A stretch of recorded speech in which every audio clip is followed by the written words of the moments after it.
Bonsoir, bonsoir à toutes et à tous. Bienvenue dans notre atelier 11, l'émission des socios engagés du média qui vous fait découvrir les travailleuses et les travailleurs du Média TV. Je suis Antoine.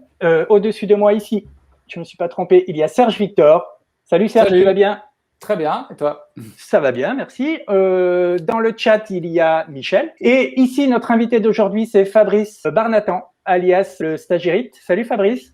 Voilà, bonsoir. Bonsoir aux socios engagés, à tous les socios, à tout le monde qui est là, en fait, et à Michel, avec qui on a préparé l'émission. Donc, bonsoir à tous. Alors, ça nous fait très plaisir de pouvoir te recevoir dans cette émission. On a plein de sujets à aborder. On a la nuit, enfin, je sais pas, hein, peut-être, on verra. Donc, tu le sais, hein, le but de cette émission, c'est quand même d'en savoir un petit peu plus sur toi, sur ton parcours et sur ton travail, et puis aussi sur ton engagement au sein du média, qui n'est pas un média comme les autres, c'est peu de le dire. Alors d'habitude, on épluche le CV de nos invités, mais alors pour toi, ça a été très difficile parce que tu es très discret sur Internet, tu n'as pas de compte LinkedIn, qui est une source d'informations absolument incroyable. Tout ce qu'on sait de toi, c'est que tu as fait des études de philosophie, tu as fait une maîtrise de philo, à l'époque c'était encore les maîtrises. Hein, c'est ça, donc c'est un Master 1. Voilà, un Master 1 aujourd'hui, c'est ça. À la suite duquel tu as passé, alors tu vas me dire si je me trompe, mais je crois que c'est l'agrégation. Oui, de philosophie. Voilà. Et qui t'a amené pendant quelques années à être enseignant. C'est ça, en terminale, le prof classique de philo à travers la France. Alors non, parce que moi je me souviens, mon prof de philo, il était vieux. Oui. C'est vrai que ouais, moi le mien aussi. Ouais, donc... Tu vois, donc bon, après forcément, quand tu sors de l'agrég ou du CAPES, t'es un prof jeune, quoi. Donc, mais voilà, Serge, ton prof de philo, toi, en terminale, il était comment? En terminale, t'es sans âge, rien de particulier, mais je n'y allais pas beaucoup en fait. Voilà, le scoop, assez malin. Il y avait un café en face qui était bien plus attirant qu'un flipper. Alors, je pense qu'un de ces jours, on fera une émission des socios engagés où on invitera des socios engagés. Il y aurait peut-être beaucoup à dire, en fait. Tu es resté prof pendant combien de temps, Fabrice? J'ai fait 3 ans et 3 mois, si je me souviens bien. Puis après, j'ai démissionné. Tu as démissionné. Alors, c'est quoi? C'est la philo qui te plaisait plus après toutes ces études? C'est l'enseignement qui te plaisait pas ou c'est d'autres opportunités?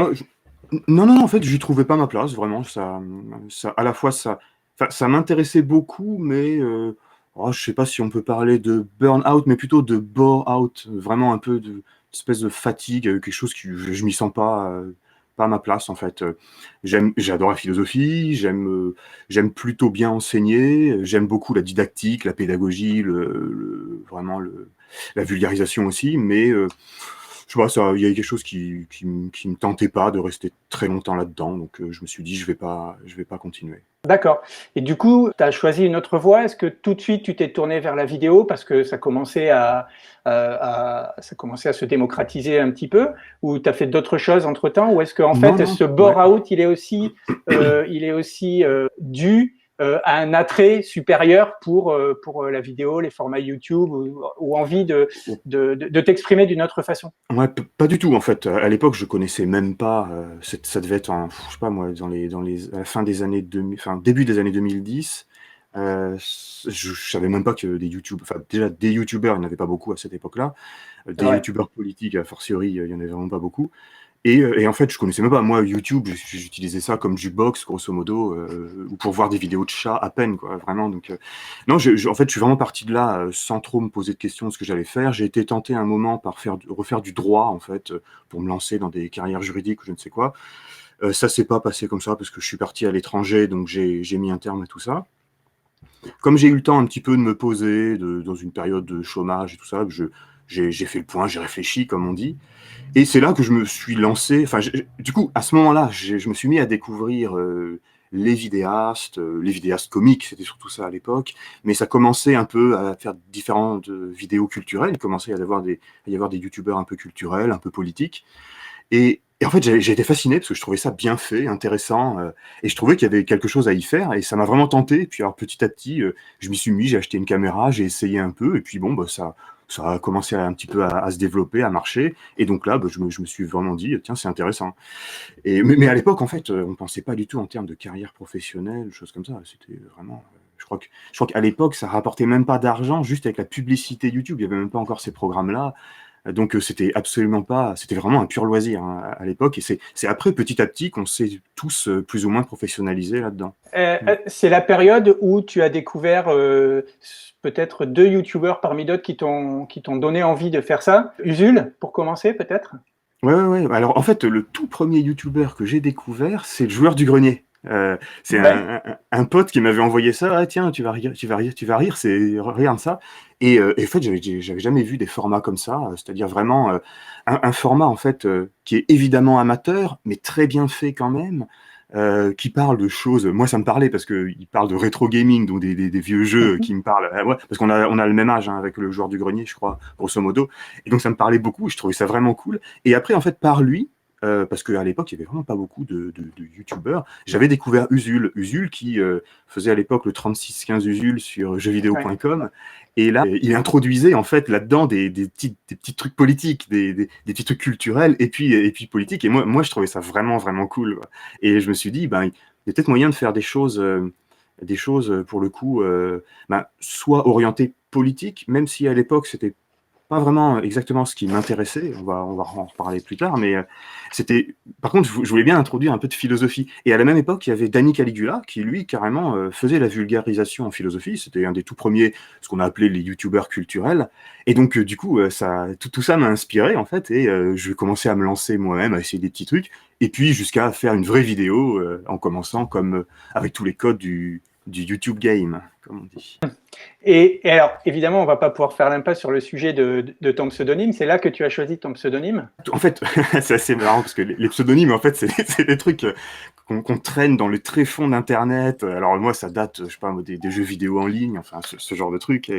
Et en fait, on garde ça parce que c'est un. Alors oui, le stagirite, c'est le pseudonyme d'Aristote. En fait, on l'appelle le stagirite parce que sa ville de naissance, enfin, il vient de Stagyr. C'est une ville en Grèce antique, enfin plus précisément en Macédoine. Et donc on l'appelle le stagirite de manière, enfin grosso modo, ce sont les philosophes médiévaux qui, comme Thomas d'Aquin par exemple, qui l'appellent soit le philosophe, soit le stagirite.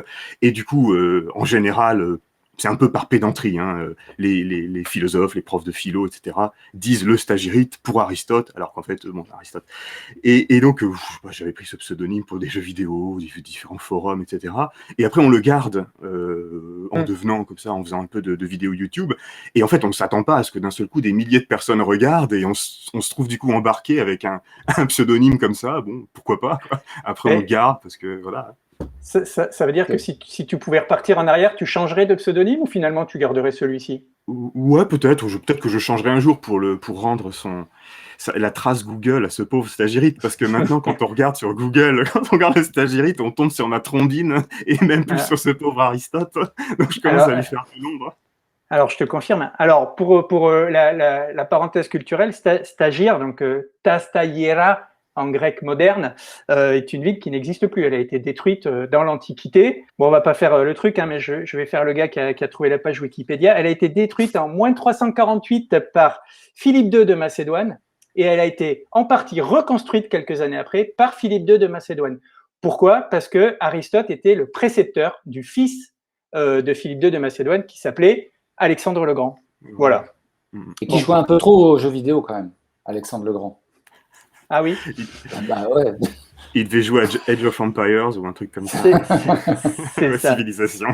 C'est ça. Bon voilà, ça c'était. Alors, est-ce qu'on peut rester sur Aristote 2 minutes parce que je voudrais quand même qu'on parle d'un truc qui a un peu ébranlé tout YouTube, en tout cas tout le YouTube français. Et il faut quand même. La question a été posée par un YouTuber célèbre, c'est Aristote était-il nul? Tu vois à quoi je fais allusion? Je fais allusion à la chaîne Y Penser, donc Bruce Benamran, qui ne manque pas une occasion dès qu'il le peut dans toutes ses vidéos de vulgarisation scientifique, hein, donc de clasher Aristote en disant qu'il était nul, qu'il n'avait rien compris, qu'il tombait toujours à côté, que c'était voilà. Et à tel point que Monsieur Phi, alias Thibaut Giraud, donc il y a une chaîne, alors lui pour le coup qui vulgarise la philosophie aussi, a fait une vidéo pour répondre et pour expliquer que non, Aristote n'était pas si nul que ça. Ils s'y sont mis à deux avec Léo Grasset de la chaîne Dirty Biology. J'aime bien le YouTube de vulgarisation scientifique. Alors, toi, ton avis, puisque tu as récupéré le nom du stagirite, est-ce qu'il était aussi nul que ça? Qui a raison? C'est Bruce ou c'est Thibaut et Léo? Alors moi, sur la question du rapport d'Aristote à la science, c'est pas mon domaine de spécialisation sur Aristote. Je connais un peu plus sa relation à la morale ou à l'éthique ou à la politique. Mais bon, déjà, pour poser la question en termes de est-ce qu'il était bon ou pas, est-ce qu'il était nul ou pas, je crois que c'est un contresens absolu, parce que c'est vraiment lui reprocher de ne pas avoir anticipé la théorie de la relativité. Et bon, en effet, il a dit un certain nombre de bêtises, c'est-à-dire qu'il y a certaines prédictions ou certains énoncés empiriques qui sont tout simplement faux, hein, en fait. Il y a des théories de type cosmologique, des descriptions de l'univers, ou des théories du mouvement et tout ça, certaines parties sont complètement fumeuses, quoi. Elles sont purement et simplement fausses, hein. Galilée s'y est attaqué avec force. Maintenant, la question véritablement pertinente à se poser avec ce genre de questions, c'est en fait en quoi éventuellement il a fait progresser la science, en quoi il a pu être un obstacle, en quoi sa philosophie nous aide à comprendre l'évolution de la science. Mais disons que poser la question en termes de est-ce que Aristote aurait fait un bon laborantin ou est-ce qu'il aurait été publié dans un Nature, bon, évidemment, c'est un contresens. Initialement, Bruce de y penser, c'était plutôt un privé joke, en fait, il voulait rigoler avec ça. Bon, manifestement, il connaissait pas tellement la chose, il n'avait pas vraiment ouvert un livre d'Aristote sur ces questions-là, mais ça montre en fait la difficulté qu'il y a dans la vulgarisation avec le rapport du public quand on commence à faire des plaisanteries en fait qui finissent par se solidifier en fait et devenir en fait plus vraiment des plaisanteries, si bien que les gens finissent vraiment par dire bon bah Aristote ça devait être un imbécile, avec souvent une vision un peu comment on pourrait dire naïvement chronologique de l'évolution de l'histoire des sciences. Ah ben, s'il était dans l'Antiquité, donc forcément, il a dit des choses complètement fausses aujourd'hui, parce qu'aujourd'hui, on a la vraie science, etc. Et puis le problème, c'est que là, en fait, ça partait souvent, ce genre de débat sur la question de savoir est-ce qu'un philosophe peut dire des choses sur la science, ou ce genre de questions, alors que c'est évidemment un contresens, parce que pour un grec du 5e, 4e ou 3e siècle avant Jésus-Christ, la séparation entre ce qu'on appelle aujourd'hui les activités scientifiques et les activités philosophiques n'a pas vraiment de sens. Donc c'est bon, c'est un gros enfin, on va dire que c'est pas très clair, quoi. C'est intéressant parce qu'évidemment, j'ai repris cette question, pas pour gagner du temps, hein, mais juste pour discuter un petit peu. Mais on voit effectivement que le premier degré, ça peut mal tourner. Toi, tu vas tout de suite, on peut embarquer sur des discussions très sérieuses. On en reparlera, je pense, parce que quand on va discuter un petit peu de ton intérêt pour la démarche scientifique, qui est d'abord une démarche de découverte et une démarche intellectuelle déjà. Je pense que peut-être qu'on pourra en reparler. Serge, si déjà tu as des questions, vas-y, interromps-nous parce que Oui, pour rester sur Aristote, j'ai remarqué que dans tes toutes premières vidéos, c'était encore très, très, très présent l'influence d'Aristote, puisque tu annonçais carrément la couleur avec les topoi. Aristoteles, comme Méphistophéles, mais avec voilà. Aristo à la place. Et donc, tes premières vidéos, effectivement, analysaient, on viendra après peut-être sur la substance de ton travail, mais analysaient les lieux communs en droite ligne du concept, justement, de topos, topoi. C'est ça, exactement. Ouais, c'est ça. J'avais commencé vraiment, je m'étais dit, vraiment, on peut dire que mes premières vidéos, là, j'avais fait, je crois, 2 premières vidéos qui étaient plutôt d'ordre de vulgarisation de la philosophie. Et puis après, je me suis mis dans les langues de bois, où là, je faisais, on pourrait dire, une analyse rhétorique. Donc, en effet, toute personne qui a fait un peu de rhétorique connaît l'ouvrage fondamental d'Aristote, qui est soit la rhétorique, soit, comment dirais-je, l'ouvrage sur les topos, sur les topoi. Et les topoi, c'est les lieux communs. Donc, ce sont les modes d'argumentation qu'on utilise les plus souvent. Aujourd'hui, en fait, on utilise le terme lieu commun pour désigner des choses qui sont des idées reçues, qui sont des choses qu'on dit comme ça en passant, etc.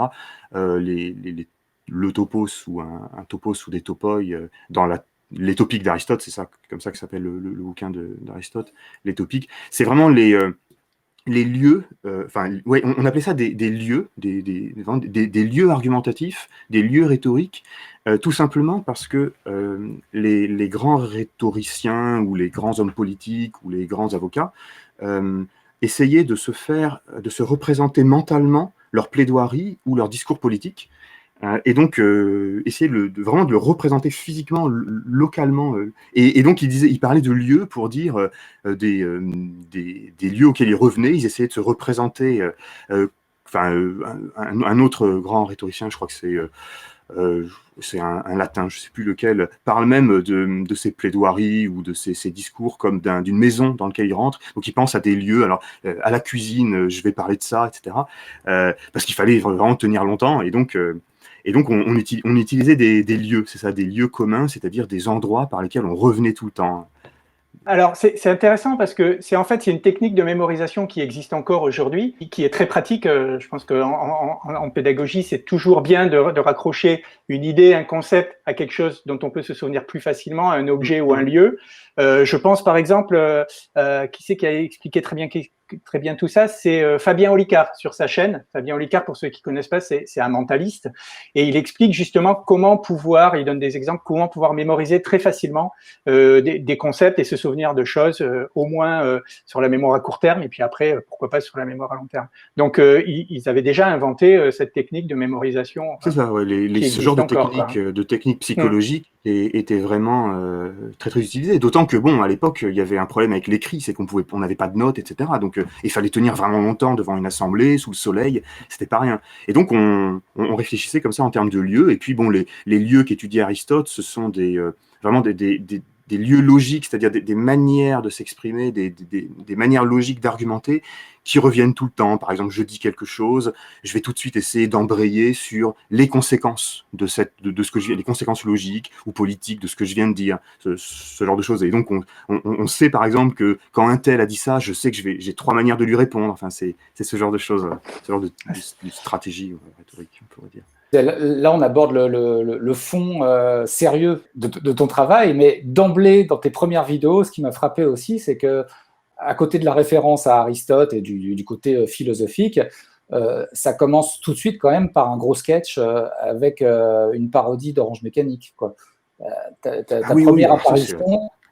Ça, c'est vieux, oui, d'accord. Ouais, c'est ta tête filmée façon Orange Mécanique. Ouais, parce que la musique d'Orange Mécanique. Voilà. C'est ça. À l'époque, on se demande qu'est-ce qui va se passer, quoi. Qu'est-ce qui va nous arriver, qu'est-ce qui nous fait celui-là, là, avec son regard. C'est vrai qu'on faisait beaucoup de mise en scène à l'époque. Ça. Et oui, au début, en plus, tu jouais carrément des personnages, tu te déguisais. Tu le fais moins visiblement maintenant, même s'il y a toujours l'ironie et l'humour qui sont présents. Alors peut-être tu l'exprimes plus de la même manière, ou peut-être tu as gagné suffisamment d'assurance dans le verbe pour te passer. Je sais pas, ça m'amuserait de le refaire, j'en sais rien. Il y a encore du geste, je veux dire, du vrai geste. On a le geste du stagirite d'un côté et de l'autre. On a quand même ce genre de choses qui restent. Mais effectivement, il n'y a plus les costumes. C'est vrai que je bouge beaucoup. En fait, je bouge beaucoup, mais j'essaye d'être pédagogue avec les mains, tu vois. Non, mais c'est pas un problème. Justement, j'avais une question à ce sujet. Dit-il en pointant du... Est-ce qu'on t'a déjà fait des réflexions sur ton jeu de main et sur ta barbe, par exemple parce que tu as une collègue aux médias, Pauline Ferrari, qui, dès ses premières apparitions, a été critiquée sur les réseaux parce qu'elle bougeait les mains en parlant. Il y a eu des commentaires sur son physique. Enfin, je pense que tu vois où je veux en venir. Est-ce que toi, en tant que youtubeur et en tant que chroniqueur maintenant du média, tu as déjà eu affaire à ce genre de choses? Oui, on m'a fait quelques remarques sur les mains, c'est pour ça que je le dis, c'est qu'on me dit... soit en fait on m'a dit c'est rigolo comment tu bouges les mains, c'est bien joué, du coup on arrive à bien te suivre parce qu'en quelque sorte tu spatialises ce que tu racontes, donc très bien. Mais sinon oui, des gens qui m'ont dit c'est absolument insupportable, celui-là qui arrête pas de mouliner, c'est assez rigolo, mais pas tant que ça. Et puis bon, la grosse différence c'est que en fait nous on s'en prend pas plein la gueule sur le physique, tandis que les filles, c'est tout de suite, on n'aime pas commenter, ou qu'est-ce que c'est que ça, ou blablabla, avec des remarques, on va dire, plus ou moins supportables, quoi. Mais même pour être gentil, en fait, il faut que les gens comprennent que c'est insupportable, quoi. Même les remarques du genre « Oh, elle est très jolie, la nouvelle présentatrice », en fait, c'est pénible, quoi. Quand on en a 100 comme ça, c'est assez agaçant. Et nous, il faut admettre qu'on n'a pas ça, quoi. Les mecs, on n'a pas ça. On en a quelques-unes, hein. Soit on a le type d'extrême droite qui vient et qui trouve n'importe quoi sur ton physique pour dire « J'aime pas tes lunettes, ta barbe, elle est moche », ou je sais pas quoi. Mais c'est pas disons, le commentateur lambda qui va faire systématiquement une remarque oh là là, très joli ce costume, ou oh là là. Non, on n'a pas ça. Alors que parfois, on pourrait faire des remarques sur le t-shirt de Serge Victor qui porte des messages, et c'est pas le cas ce soir. Non. Alors, je dis aux gens qui nous regardent, installez-vous, parce que ça fait déjà plus de 25 minutes qu'on parle, et on n'en est qu'au début. Donc, n'hésitez pas à aller vous prendre un petit café, un petit thé, une assiette de pâtes, n'importe quoi, mais restez, parce que je pense qu'on va bien s'amuser, on va prendre du bon temps et que ça risque de durer un peu. On va voir. Moi, j'aimerais revenir sur ta chaîne YouTube, parce que ce qu'on n'a pas dit, c'est que maintenant, être vidéaste, créateur de contenu, c'est ton métier à temps plein. Voilà. C'est ça, ouais. Tu n'enseignes plus, j'allais dire, tu ne vis que de tes créations de vidéastes. Oui, c'est ça. Ouais. Et donc, du coup, alors j'aimerais qu'on explique un petit peu. Alors, ta chaîne YouTube a été créée le 1er mars en 2014, donc ça commence à faire déjà pas mal de temps. Hein, pas mal de temps. Elle a aujourd'hui, attention, c'est les questions pièges. Combien coûte un ticket de… Non, 61 700 abonnés, ce qui est pas mal. Ce qui est pas mal, ma foi. Tu as une communauté sûre, comme on dit. C'est petit moyen maintenant, vu les standards. Ouais, mais ça monte. Ça monte. C'est ça. Quand je fais des vidéos, ça monte, ouais. Une fois tous les ans, ça monte. On en parlera aussi. Mais tu as quand même cumulé quasiment 3 millions de vues. Voilà, donc c'est quand même ça. Alors, pour ceux qui connaissent pas, déjà, je vous invite à aller voir. Il y a d'abord donc Topoï, on en a un petit peu parlé. Topoï, les lieux communs, qui contient 7 vidéos. C'est pas beaucoup finalement, puisque c'était ton sujet de départ. Il y a ensuite Langue de bois, qui contient 15 vidéos, où là, tu t'attaques aux expressions un petit peu faciles, passe-partout, et qui, l'air de rien, véhiculent des messages un petit peu vicieux. Bah là, pour le coup, ce sont les véritables lieux communs, au sens moderne du terme. Parmi les expressions que tu as déconstruites, on va dire, il y a ce qui revient en permanence dans la bouche des politiques, c'est faire de la pédagogie. Il faut faire de la pédagogie, ça veut dire que c'est toujours les gens qui comprennent pas, donc il faut faire de la pédagogie, c'est pas le discours qui est mauvais.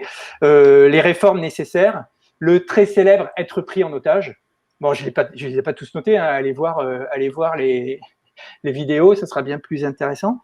Et puis aussi, dans cette playlist, il y a quelques vidéos sur des techniques de langage qui ne sont pas des expressions, mais qui sont des façons de parler, comme, même si c'est pas dit comme ça, la généralisation abusive, le détournement de sujet, le faux dilemme, etc., etc. Et ça aussi, pour toi, c'est important. Quelles sont tes références en la matière, ces espèces de linguistique, sociologique sur tout ça? Ouais, là, c'était vraiment de la rhétorique, ou parfois oui, c'est ça, de la rhétorique, ou on appelle ça en général la réfutation des sophismes, choses comme ça, ou parfois même un peu, on parle aujourd'hui, on parle beaucoup de zététique ou de scepticisme pour désigner cette recherche des biais cognitifs ou des sophismes, c'est-à-dire des modes de raisonnement qui sont fallacieux, en fait. Mais si on reste dans le sujet des sophismes, on peut parler de Schopenhauer, peut-être. Et tu as écrit que Schopenhauer, c'était un très très bon clasheur. Tu l'as peut-être pas écrit comme ça, mais tu as dit ça. T'as dit ça dans une interview. T'as dit ça dans une interview. Est-ce que tu te souviens que tu as dit ça? Et est-ce que tu te souviens de pourquoi tu as dit ça? Sûrement à cause de son livre sur l'art d'avoir toujours raison. Ouais. Il y a d'autres livres de Schopenhauer où il en voit bien. Mais oui, tout à fait. Oui, il y a un livre connu quand on travaille un peu la rhétorique qui est l'art d'avoir toujours raison. Il appelle ça des stratagèmes. Il y a une trentaine de stratagèmes. Qui sont, je crois qu'on peut dire que ce sont des lieux au sens d'Aristote, comme j'ai dit, sauf que ce sont des sophismes. Sauf que lui, en fait, il l'utilise pour dire, il l'utilise négativement, en fait. C'est un méchant, en quelque sorte. Il dit, voilà comment vous en sortir quand vous êtes en difficulté. N'hésitez pas à faire ce petit sophisme, et si vous voyez que ça marche pas, commencez à attaquer votre interlocuteur. Si vous voyez que ça marche pas, insultez-le, ça va l'énerver, et ce genre de choses. Et c'est vrai qu'il en voit bien. L'ouvrage est pas extraordinaire, mais c'est assez drôle, notamment il balance beaucoup sur sur l'autre philosophe de l'époque qui était très célèbre, c'était Hegel en Allemagne, donc il l'aime pas du tout. En fait, il aime pas grand monde, mais c'est vrai que c'est un bon clasheur. Comme ça, on n'avait pas besoin de YouTube pour se clasher à l'époque, ça existait déjà. Ah non, ouais. Alors, on revient sur ta chaîne YouTube. Il y a une 3e playlist qui est les tutos. Et en fait, j'ai l'impression que tu as eu des idées. Tu dis, tiens, je vais faire des tutos un peu décalés, un peu rigolos. Et puis, je sais pas, est-ce que ça prend du temps? Est-ce que c'est difficile? Parce qu'il y en a que 2. Et il y en a un, pour le coup, qui parle vraiment finalement de philosophie. Et c'est peut-être le seul c'est celui qui est le plus axé sur la philosophie. C'est peut-on prendre autrui en selfie? Voilà. Là, pour le coup, c'est typiquement une question du bac de philo, quoi. Ouais, j'aimerais pas mettre ça au bac de philo, mais ouais, tu vois la difficulté. Mais c'est ça, en fait, en général, c'est parce que sur les chaînes YouTube, on teste des tas d'idées, des tas de concepts, puis on s'aperçoit que finalement on s'en lasse, que c'était une fausse piste, ce genre de choses. Donc, il y a des playlists qui démarrent comme ça, peut-être que je reprendrai ça un jour, j'en sais rien. Je trouvais ça rigolo, en fait, de faire tuto comme on fait des tutos bricolage, mais finalement, j'ai pas continué cette affaire-là. Eh ben pourtant, tu as fait un tuto bricolage, qui est comment partager la bûche de Noël. Ah ouais. Qui, alors pour le coup, c'est quelque chose celui-là. Ouais. C'est un monstre de second degré où du coup, alors tu reprends les codes visuels de la langue de bois puisque tu découpes une bûche et que dans tes premières vidéos sur la langue de bois, tu es dans une espèce d'atelier de menuiserie ou de scierie. Exactement. Avec sur ton canapé une tronçonneuse et une hache de bûcheron. Donc du coup, tu reprends ce concept-là avec une vraie bûche et tu utilises ce prétexte. Vas-y, raconte-le toi-même. Ouais, c'est ça. En fait, c'était très malin, vous allez voir. Je voulais lier à la fois les activités de menuiserie ou de bûcheronnage comme ça, le partage de la bûche de Noël, parce qu'en fait, c'était sorti, je crois, à un Noël, en tout cas un décembre ou un janvier. Ouais. Et surtout, je voulais parler de la question du partage de la valeur ou de la répartition des richesses. Et donc, je proposais de faire une petite parodie de tuto bricolage. D'ailleurs, n'essayez surtout pas de faire comme je fais là-dedans, d'attaquer avec une scie sauteuse une bûche comme ça. Ne faites surtout pas ça, c'est très dangereux. Mais c'était quand même extrêmement drôle. Serge aussi a marqué cette vidéo, tu me dis. Elle m'a beaucoup fait rire. Ouais. Mais en fait, elle est vieille, mais pas mal. Surtout que le fond est plutôt intéressant. La question entre, grosso modo, le partage de la richesse, on va dire, sociodémocrate, qui consiste à dire, la répartition de la valeur par le travail et par le capital, la rémunération du travail, la rémunération du capital, est juste. En tout cas, on peut pas vraiment le corriger, mais ce qu'on va faire, c'est qu'on va corriger les inégalités ensuite, a posteriori, par l'impôt. Et donc, on va re-répartir les richesses. Alors que des critiques de type communiste, en fait, disent que le partage de la valeur dès le début entre le travail et le capital est injuste, parce que c'est le travail qui produit tout. Donc, je voulais illustrer cette question-là. Est-ce qu'on coupe la bûche d'abord et puis après on se la répartit, ou je sais plus comment j'avais présenté ça. Non, mais c'est un gros travail parce que finalement, on comprend facilement le fond du propos et ça reste à la fois drôle et pédagogique, quoi. Ouais. Donc, en fait, il y a pas beaucoup de vidéos que je trouve bonne, mais celle-là, je la trouve bonne. Et en fait, je crois que c'est le dernier On sort les dossiers, ou l'avant-dernier On sort les dossiers, là où je parle de Bernard Friot. Sur le fond, c'est exactement le même point qui est évoqué, la différence entre la répartition primaire de la valeur, on va dire, et au contraire, la redistribution via l'impôt ou la fiscalité. C'est ça qui est en jeu. Alors, on passe à On sort les dossiers, puisque finalement, c'est la playlist qui possède le plus de vidéos. On va quand même poser la question piège qu'on pose à tout le monde. Il y a toujours une petite question quantité quand même dans nos émissions. Est-ce que tu sais combien tu as fait de vidéos de On sort les dossiers? Ah ouais, je sais exactement, puisque tout est bien numéroté chez moi, dans mes dossiers. Eh bien, attends. Je fais le malin, mais... Attends, j'ouvre le dossier. J'en ai fait 38, je crois. C'est ça, t'en as fait 38. Mais de tête, t'étais pas sûr quand même. Hein. Non, je te dis pourquoi j'étais pas sûr, parce que je suis en train de travailler sur le 39e et je me souviens plus si le 39 je l'ai fait ou s'il est en cours. Voilà, c'est ça. D'accord. Non, mais c'est bien parce que souvent les journalistes, c'est pas une question de quantité, donc c'est normal, mais ne savent pas combien exactement d'éditions de leur émission ils ont fait, donc c'est assez. Ça m'étonne pas. Moi, je les ai numérotés là, donc c'est nickel, je peux dire. Ouais. Et alors, il y a une dernière playlist qui contient une émission. Et cette émission, c'est un complément à une émission de On sort les dossiers. Tu te souviens de ça, que tu as fait une vidéo pour dire, voici quelques compléments, quelques précisions que j'ai pas pu mettre dans ce On sort les dossiers. Et donc, tu as fait une vidéo spéciale. Et je trouve ça intéressant, finalement, de faire une méta. Celle sur le blog bourgeois, non, c'est ça? Ah, Ah oui, si, d'accord, ok, peut-être, ouais, d'accord, je vois. Ouais, je crois que c'est un peu plus ancien que ça. Donc peut-être c'est Ouais, Macron. Hein, je sais il y en plus. a eu une récente sur le blog bourgeois et il y en avait eu une plus ancienne où Ah, tu ça doit être parlais ça. enfin, tu puisais chez les mêmes auteurs, hein, chez Amable et Palombarini. Palombarini, sur le côté Ouais, robotique là, de Macron. Enfin, c'était Macron robot. ouais, ouais. Je sais plus enfin, il y avait robot dans le titre. Et tu avais donc sorti cette vidéo sur le média et après tu avais sorti une vidéo sur ta chaîne Ouais, c'est ça. pour ajouter Ouais, je trouve, des précisions, pour si je approfondir. pouvais, je le ferais plus souvent, ça. Je trouve que c'est une bonne formule, en fait. En quelque sorte, le truc un peu ramassé, bien fait, bien ficelé, que je mets sur le média, un peu. Et puis, quelque chose où je peux un peu plus développer les sources sur ma chaîne. Je trouvais le combo intéressant.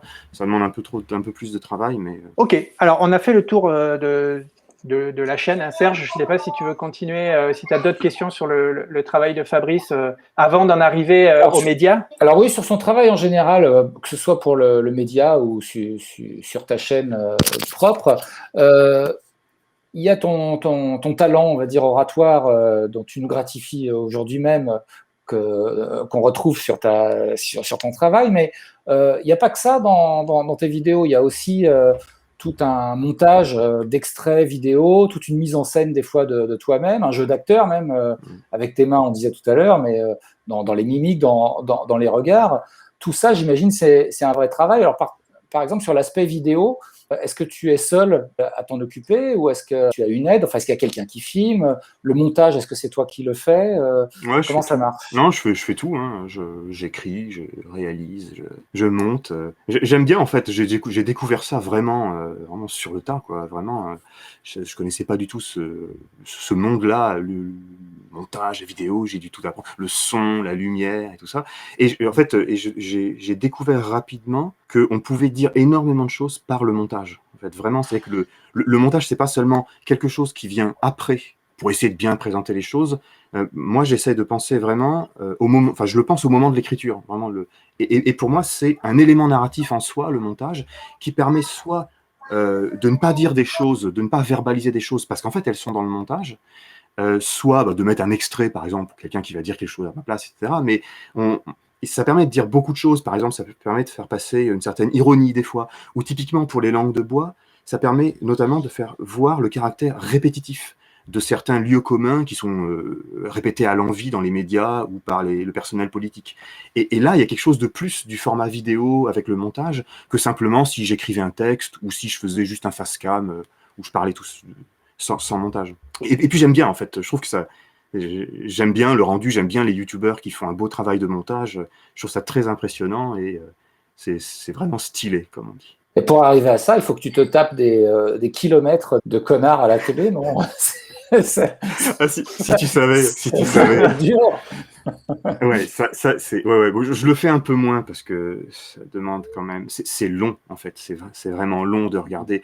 Bon, là, je suis en train de le faire pour la prochaine vidéo, vous allez voir, parce que grosso modo, je suis en train de regarder pas mal de personnels politiques du Rassemblement national et je regarde leur passage immédiat et oui, là j'en suis à quelques heures et c'est ça, c'est assez pénible. Surtout en fait, quelques heures de regarder, en fait, ça correspond à plusieurs heures de réel parce qu'évidemment je passe en très accéléré ce genre d'extrait pour trouver l'extrait qui m'intéresse ou bien même la petite perle rare sur laquelle je vais pouvoir bâtir un petit narratif ou des choses comme ça. Et ça Alors, prend du temps, ouais.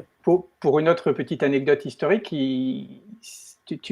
me direz hein, si je me trompe, mais je pense les théories du montage qui donnent du sens, ça vient du début de l'ère soviétique dans les années 20 avec Eisenstein et la théorisation par Kuleshov. Ça vous parle ou pas? Ou notamment une expérience qui montrait que on filmait un acteur en lui disant et un visage neutre, et puis après on faisait du montage. Soit on alternait le visage neutre avec une image positive du style un gâteau, quelque chose d'appétissant, et les gens disaient ah mais oui on voit bien qu'il joue l'intérêt, ou quelque chose de triste, ah ben oui il joue le triste, et c'est comme ça qu'on a commencé à voir que le montage pouvait créer du sens qui n'existait pas au tournage par exemple. C'est ça, ouais, c'est vraiment très impressionnant ce genre de choses où on passe à une image de cut et on passe à un contre-champ ou ce genre de choses et d'un seul coup les choses apparaissent complètement différentes ou un son peut indiquer autant une émotion qu'une autre, en fait, d'un seul coup, selon l'image. Ça, c'est vrai que c'est impressionnant. Moi, j'avais jamais pris conscience. Avant, je regardais du cinéma ou des séries ou des choses comme ça, sans prendre conscience vraiment de ce que c'est que le travail de montage, de l'image, du son, de la musique, toutes ces choses-là. Et le fait de pratiquer, en fait, ça m'a permis de porter un regard esthétique, en fait, complètement différent sur des choses qu'auparavant, j'appréciais immédiatement, mais sans avoir ce petit regard technique qui rajoute quelque chose. Et est-ce que quand on a appris à regarder de cette façon, on arrive encore à aller au cinéma sans se dire ah mais là je vois la technique ou je vois la ficelle, non, mais je vois le truc. largement parce que bon, je suis vraiment un amateur. Je suis un amateur, on va dire moyen moyen médiocre. Donc ça va tout à fait. Je reste un très bon spectateur encore. Mais ouais, j'avais des potes qui faisaient des études de cinéma ou de technique de cinéma, et qui me faisait part de ce genre un peu c'est désenchantant finalement, parce que il disait je suis au cinéma, en fait je vois le mec en train de faire le travelling, je vois le réalisateur en train de s'énerver ou des choses comme ça, ou je vois même l'acteur que en fait il a dû rater 5 prises avant de faire celle-là, etc. Moi je reste un bon spectateur, très premier degré, très spontané, il n'y a pas de souci, mais c'est vrai que ça amène à porter un autre regard, et notamment des fois à se dire waouh, quelle bonne idée, etc., d'avoir fait ça. Ouais, ça c'est vrai. Deux petites choses encore à dire sur ta chaîne YouTube. Une autre vidéo un petit peu décalée par rapport au reste de ton travail et qui avait un petit peu plu et tu l'as pas refait, et c'est dommage. C'était une vidéo lecture. En l'occurrence, c'était la lecture d'un article d'Albert Einstein, tu t'en souviens, qui n'est pas du tout une communication scientifique, mais en gros, sa vision sociale sur le capitalisme, en gros, avec des images, des dessins, des choses comme ça. Et ça avait bien plu, ça, et tu n'as pas eu l'occasion de le refaire, en fait. Ouais, c'est vrai, j'avais essayé d'animer un petit peu tout ça, ça m'avait fait rigoler. C'était, je crois que ça s'appelle Pourquoi je suis socialiste de Einstein, où grosso modo il décrit des théories très connues à l'époque, socialistes, peut-être un marxiste aussi, grosso modo il expose la théorie de l'exploitation, c'est ça. Oui, finalement, c'est quelque chose qui reste d'actualité aujourd'hui dans le discours de la gauche de gauche, quoi. C'est très très bien, en fait. C'est pour ça que je l'ai utilisé. Bon, non seulement parce que ça permet de faire, comme disent les rhétoriciens, une captatio benevolentia, c'est capter la bonne volonté de celui qui écoute l'attention, parce que les gens disent tiens, Einstein qui parle du socialisme, qu'est-ce que c'est que cette histoire-là? Mais aussi, je l'avais prise parce que c'est une excellente vulgarisation, finalement. C'est vraiment très bien. Et alors, à titre personnel, je dirais que tu l'as vraiment très bien intériorisé, ce discours, parce que à un moment, je me suis demandé, est-ce qu'il est encore en train de lire l'article, ou est-ce que tu es en train de faire un commentaire sur une partie de l'article que tu as lu avant, et on ne savait plus trop finalement. Et à un moment, on se dit bon, on s'en fout, on écoute le fond, et voilà quoi. Donc c'était vraiment. Il y a pas mal de gens qui ont fait cette remarque, en effet. Ouais, c'était vraiment un combo, pour le coup. Voilà. Un article qui date de 1948, de mémoire, quand même. C'est ça. Donc, voilà. Et alors, dernière anecdote, figure-toi que tu le sais, je pense, Télérama a fait aujourd'hui un petit article sur son site sur ta dernière vidéo sur le populisme. Donc, j'ai vu ça, ouais. Voilà, quoi. Reconnu par l'établissement. La vidéo est pas mauvaise en plus, donc je vous invite à la regarder si ça vous intéresse, le thème du populisme.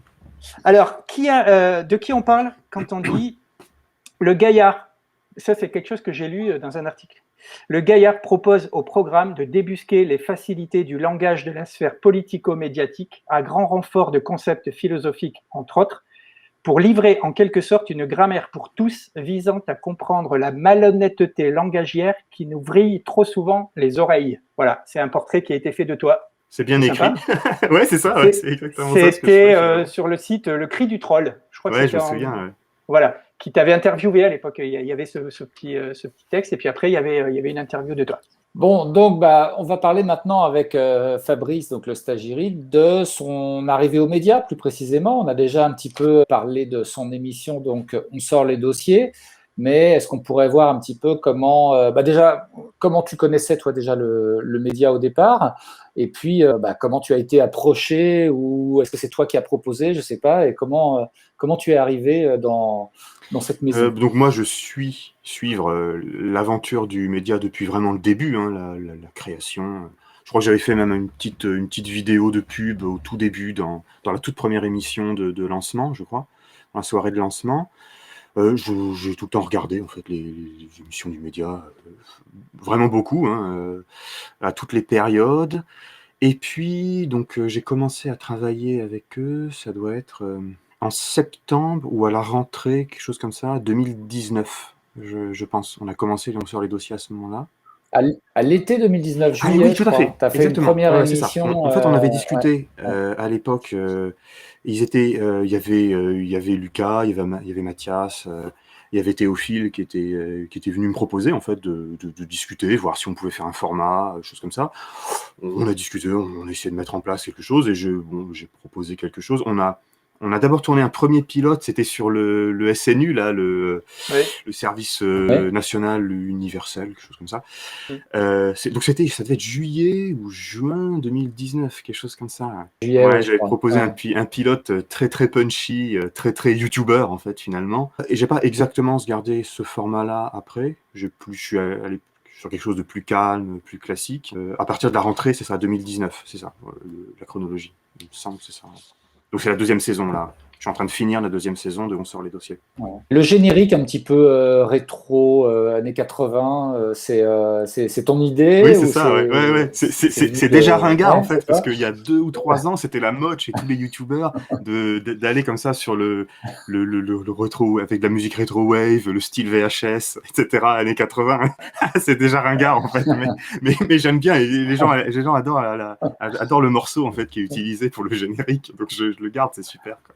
Ouais, c'est ça, comme je me Ouais, suis un ça peu fait marche chier au bien. graphisme, je vais laisser le générique comme ça. Et alors, est-ce que tu as eu une commande particulière de la part du média ou est-ce que, bon, tu disais Théophile, Mathias, Lucas, etc., à l'époque, connaissaient ton travail et voilà, ils t'ont donné carte blanche.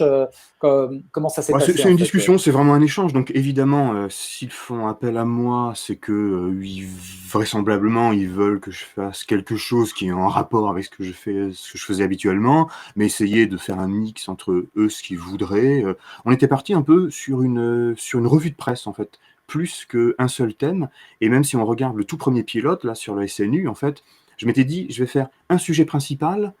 Et ensuite, disons, sur les 10 minutes, je vais faire un sujet principal de 6-7 minutes, et puis après, 2-3 minutes où j'aborde plein de thèmes qui se sont passés dans la semaine. J'ai trouvé que c'était pas une super formule, tout compte fait, qu'il fallait mieux traiter sérieusement un thème. Et donc on est resté là-dessus, on en a discuté, ça. Puis à la fin, il y a un format qui s'impose naturellement. Est-ce que ça marche bien, ça? Si ça marche bien, on continue sur ce format-là. Mais on était parti sur une un peu revue de presse, en fait. Mais finalement, je trouve que ça fonctionne mieux. On peut mieux, en fait, approfondir si on fait un seul thème. Ça dépend ce qu'on veut faire, en fait, hein. Ça dépend ce qu'on veut faire. Mais là, j'aime bien le format comme Et il est. du coup, c'est toujours toi qui, comme pour tes vidéos sur ta propre chaîne, fais tout de A à Z et tu livres ta vidéo clé en main ou est-ce qu'il y a quand même un travail collaboratif avec la rédaction C'est plus du média? solitaire, mais je les sollicite Ouais. pour leur demander si le sujet ça va. Enfin, je demande des conseils, quoi, éventuellement. Notamment, par exemple, pour éviter trop des doublons, des choses comme ça, parce que quand il y a quelque chose de fort qui se passe dans l'actualité, hein, qui prend le sujet? Est-ce qu'on l'envisage exactement sous le même angle? Parce que on va pas parler tout le temps de la même chose pendant pas. Tu vois, par exemple, quand il y avait eu les restos clandestins avec Chalençon, on va pas parler pendant une semaine tous, on va pas faire notre chronique sur le même sujet, c'est un peu Mm. absurde. Sauf Mm. si on a vraiment tous un angle différent. Donc bon, j'avais vu ça avec Théophile, qui en avait lui parlé dans je sais plus dans un service, je sais plus dans quel format, mais ouais, voilà, D'intérêt c'était peut-être public, celui-là. Ouais. oui. Et du coup, Ouais. comme c'était pas exactement le même angle, je me suis dit bon, je vais quand même garder mon concept là-dessus. Donc voilà, c'est plus, ouais. Mais en général, c'est vrai que j'arrive un peu comme un bourrin avec mon sujet. Et du coup, c'est Adèle qui demandait Oui. ça sur le forum, je crois. Est-ce que tu participes aux réunions de rédaction? Alors bon, toi, tu es à distance de toute façon, Ouais. tu es très loin de Montreuil, un peu plus au nord. Mais est-ce que à distance même, tu participes à certaines Ouais, ouais. conférences ou Ça certaines enregistre réunions, je veux là dire? ou C'est une conférence. Ouais. C'est pire, c'est en direct, c'est pire. Oh merde, je savais pas, mais pourquoi vous l'avez pas dit? J'essaye d'y aller, ouais, c'est toujours un peu. Je fais toujours autre chose à ce moment-là, ouais. Ouais, j'y suis allé un petit peu, ouais, ouais, des fois quand. Mais Donc, il y a un en truc tout à cas, discuter. en tout cas, ce qu'il faut retenir, c'est que D'accord. tu es invité à y participer.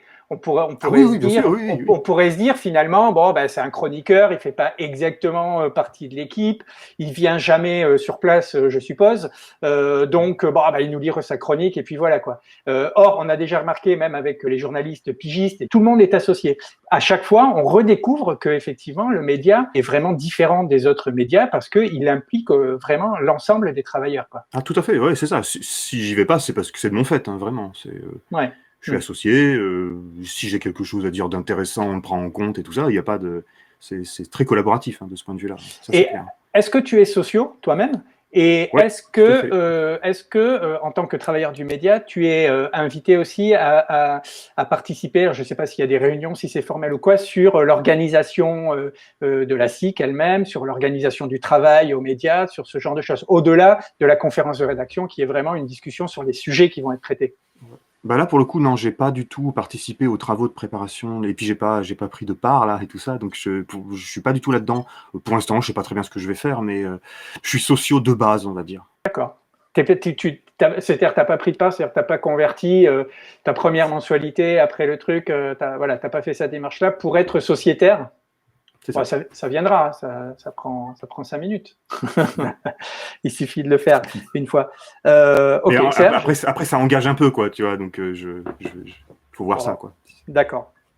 Serge. J'allais poser une question qui du coup se pose pas en fait, justement sur la SKIC et sur les histoires de collège à l'intérieur de la SKIC.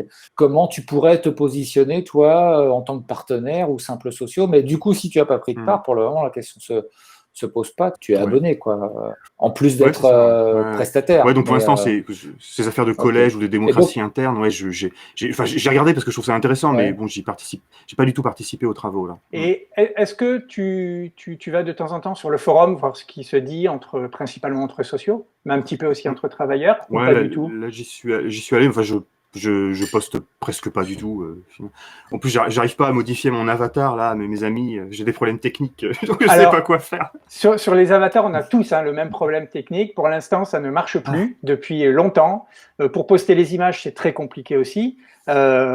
Mais bon, voilà, ce n'est pas ta faute. Ce n'est Bon, pas donc ta voilà, donc faute. sociaux, c'est là sur le forum Twitch, sur le chat. Ne vous inquiétez pas, ça touche C'est tout le monde. Ok, c'est d'accord. Donc me ça. voilà rassuré alors. On est tous touchés.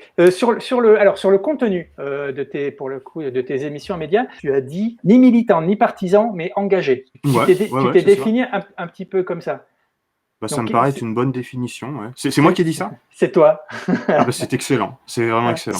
Alors, Si on a vu le même texte, je crois que tu précisais aussi que tu croyais pas à la neutralité. Enfin, tu voulais pas te Ouais, positionner comme étant neutre. Tu assumais d'être engagé. c'est ça. Bah, je me cache pas derrière Ouais. mon petit doigt Ouais. à faire le journaliste BFM TV, quoi. Voilà. alors, mais quelle est la différence entre une personne militante et une personne engagée? Ouais, c'est ça. Donc, si on prend la distinction, là, le militant, c'est celui qui veut vraiment faire passer son message pour un certain camp politique, etc. Le partisan, c'est carrément pour son parti. Donc, lui, il est même en plus dans une démarche électoraliste, en fait. Il veut vraiment amener des gens à voter pour des représentants, ou en tout cas à participer à la vie de son parti ou à l'existence politique de son parti.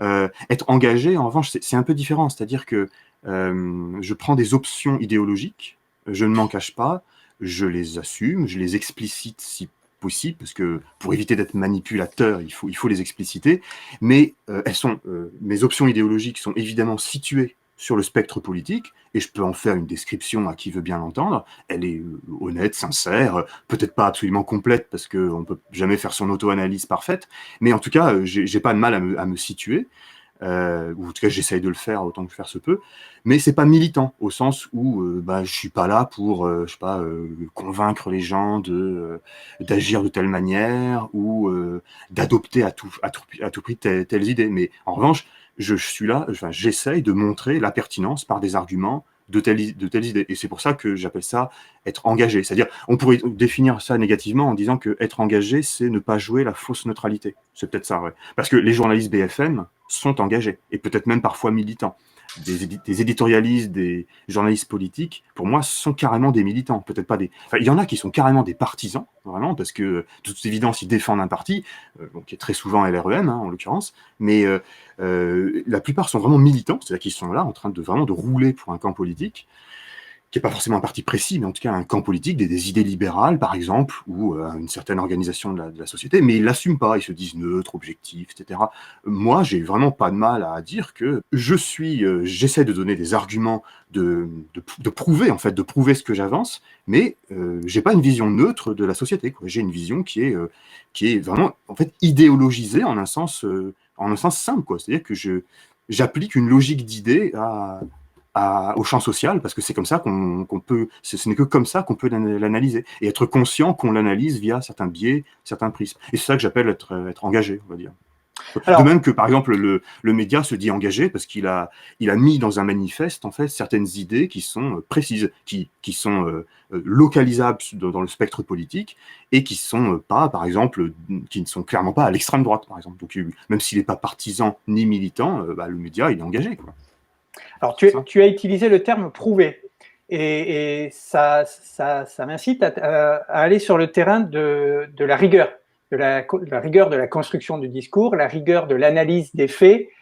Tu as dit, on peut traiter de questions politiques de manière rigoureuse. Oui, tu l'as dit. On a essayé d'éplucher les endroits où tu parles dans Internet, quand même.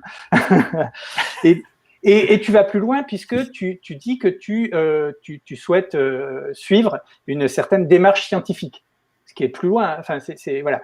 Et on sait que l'actualité récente nous a montré que la démarche scientifique, c'était pas quelque chose d'évident pour tous, que ça pouvait être contre-intuitif. Comment toi tu te positionnes par rapport à tout ça? Quelles sont peut-être tes références? Sur quoi tu te bases? Sur quelle méthode, si tu en as une, ou quels sont tes grands principes?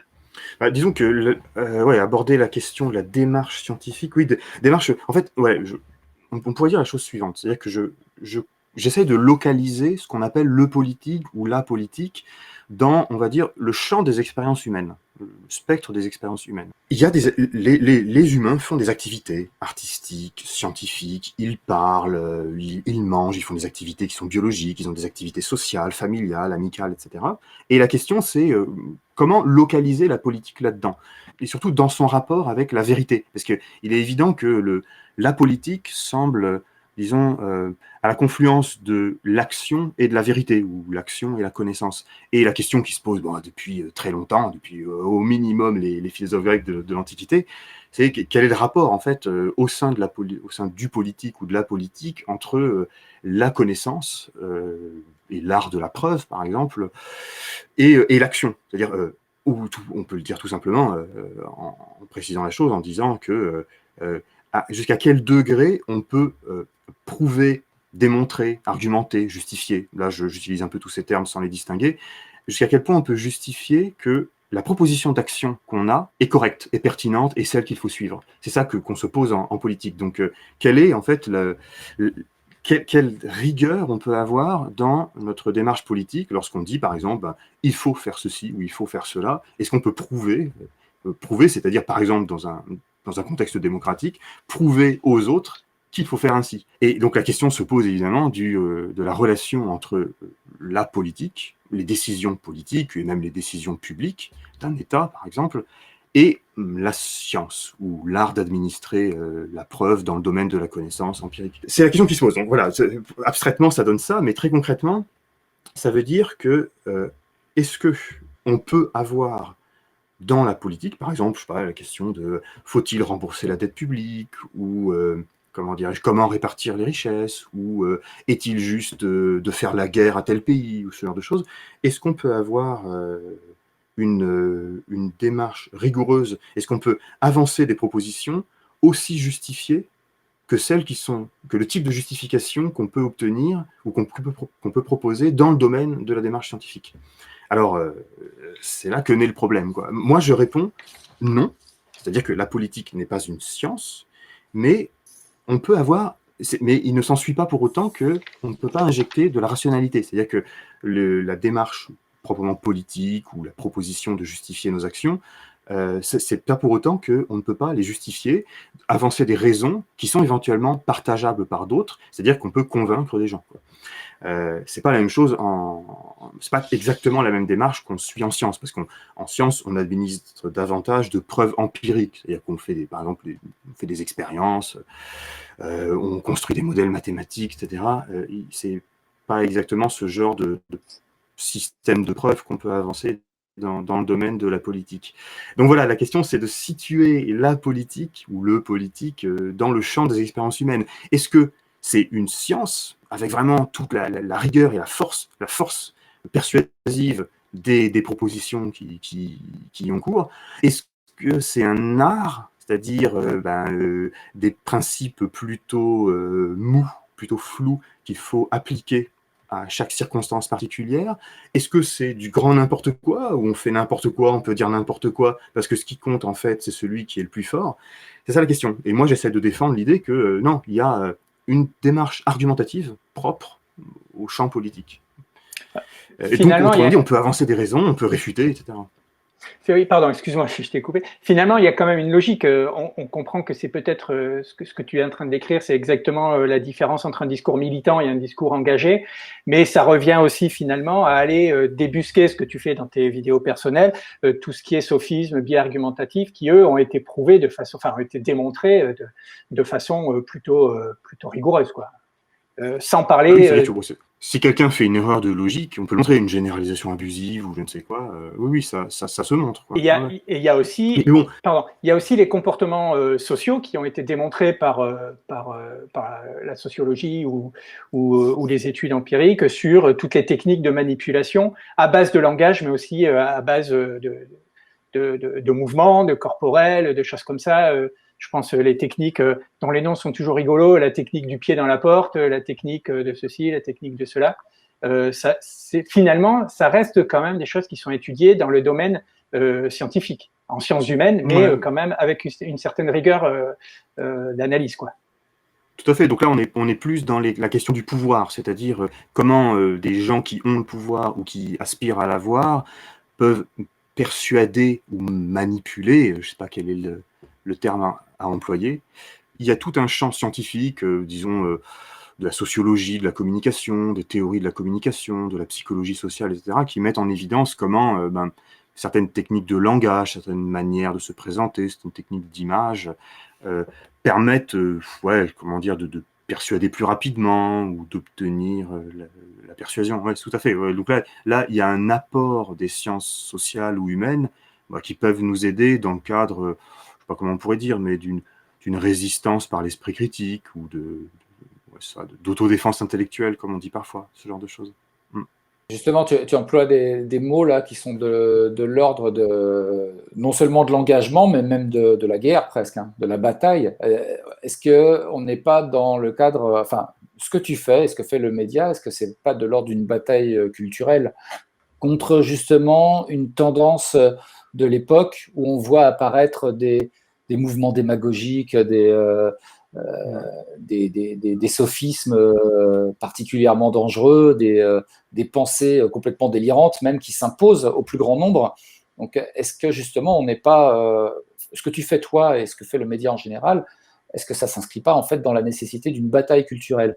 Même si tu as mis des distances par rapport au monde militant, tu as pris des précautions là-dessus, est-ce qu'il n'y a pas une dimension quand même de bataille? Ouais, mais je crois que si, moi je le conçois tout à fait comme ça, hein.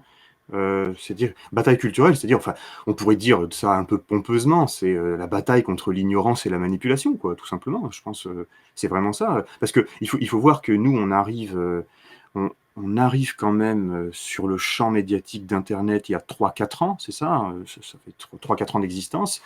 Qu'est-ce que c'est essentiellement Internet, YouTube? C'est bon, des youtubeurs politiques, tout ça, quelques médias en ligne, mais pas grand-chose de gros, de gros médias, multimédias, qui ne soient pas, grosso modo, d'extrême droite ou d'ordre confusionniste, conspirationniste, ce genre de choses.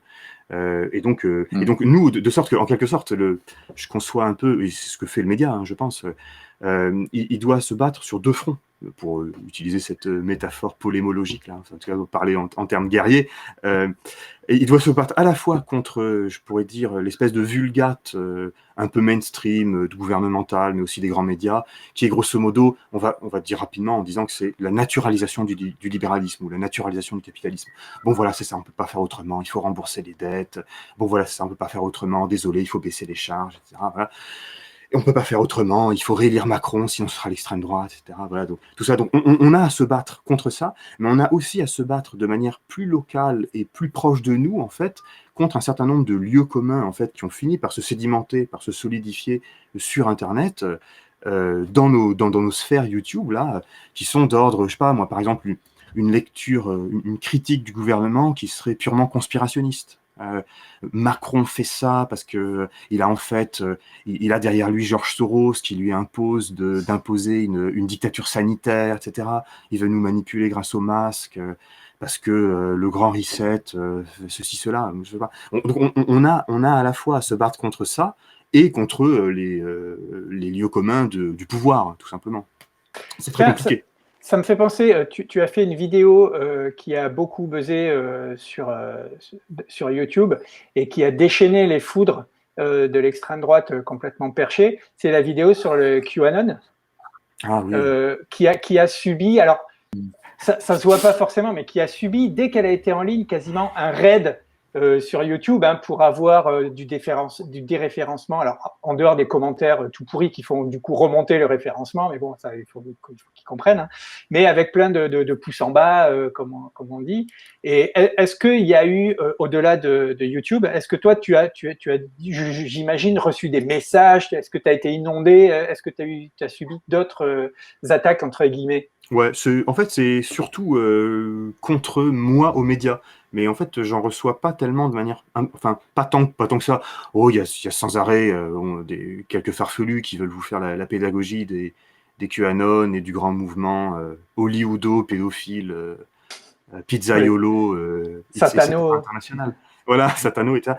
Donc, bon, là, c'est quand même très particulier parce que QAnon, c'est vraiment, au sein de la galaxie conspirationniste, une théorie particulièrement perchée. Hein, c'est quand même force de café. Et bon, j'essaye un peu d'être gentil et d'être, comment dire, bienveillant avec les gens qui pourraient tomber là-dedans, mais c'est quand même, c'est le conspirationnisme vraiment cheap, quoi. Donc oui, j'avais fait cette vidéo et en effet, on a subi tout simplement un raid, en fait. C'est-à-dire qu'un raid, il faut faire comprendre aux gens qui sont pas familiers de ça, c'est que quand vous voyez une vidéo qui est descendue comme ça, descendu, ça veut dire qu'il se prend des pouces en bas, qui a des mauvais commentaires, etc. C'est pas du tout la communauté naturelle des viewers du média, de ceux qui regardent les vidéos, qui disent « Ah là là, j'aime pas du tout ce qu'a fait ce vidéaste ou ce journaliste. » En fait, c'est pas ça du tout. C'est quelqu'un de la communauté QAnon, donc des gens qui adhèrent à cette théorie, qui repèrent la vidéo qui est critique à l'égard de leur mouvement, parce qu'évidemment, ma vidéo ne peut être que critique. Enfin, je veux bien être bien gentil, mais les gens qui pensent que il y a des enfants qui sont cultivés dans les souterrains de New York, qui sont cultivés pour utiliser leur sang, etc., pour se régénérer. Bon, je sais pas quoi faire pour les aider, quoi. Et donc, un adepte de QAnon repère cette vidéo, la met dans ses propres boucles, ses boucles Telegram, ses forums, ses groupes Facebook, et grosso modo, tout le monde se coordonne pour dire on va faire un raid, c'est-à-dire qu'on va venir en masse, à la fois avec nos propres comptes, mais aussi avec les dizaines de faux comptes qu'on a. C'est-à-dire que les gens ont une dizaine de faux comptes, c'est comme ça que ça se passe, voire beaucoup plus, hein, et vont...